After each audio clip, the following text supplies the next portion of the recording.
અને સમાચાર પ્રવાસ કે બનાસકાંઠાથી બનાસકાંઠાના વડગામ તાલુકાના ચિત્રોડા ગામમાં ચોંકાવનારી ઘટના સામે આવી છે, જ્યાં ગ્રામ પંચાયતમાં પટાવાળા તરીકે ફરજ બજાવતા મનુભાઈ બગાભાઈ રાઠોડે ગ્રામ પંચાયત કચેરી આગળ ઝેરી પ્રવાહી પી આત્મહત્યાની કોશિશ કરવામાં આવી હતી। મનુભાઈ છેલ્લા 15 થી 20 વર્ષથી ગ્રામ પંચાયતમાં સેવા આપી રહ્યા હતા અને સરપંચ તથા તલાટી દ્વારા માનસિક ત્રાસ આપવામાં આવતો હોવાનો આક્ષેપ કરવામાં આવ્યો છે।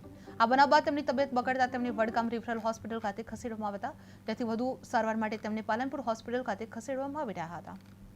મારું નામ રાઠોડ રમેશ કુમાર મનુભાઈ છે, મારું ગામ ચિત્રોડા। છેલ્લા મારા પપ્પા પંચાયતના અંદર 15-20 વર્ષથી નોકરીના અંદર પટાળામાં ફરજ બજાવવા એમને આજ આપઘાત કરવાનો પ્રયાસ કર્યો। એમને ન છૂટકે ચિત્રોડા ગામમાં ચિત્રોડા ગામ પંચાયતના અંદર ફલજીભાઈ ચૌધરી અને ગણેશજી કોનાજી ઠાકોર આ બેના ત્રાસથી ખૂબ કંટાળીને એમને આજે દવા પીધીને પાલનપુર સિવિલ હોસ્પિટલના અંદર એડમિટ છે। એમને કોઈ હોશ બોલવાના છે જ નહીં।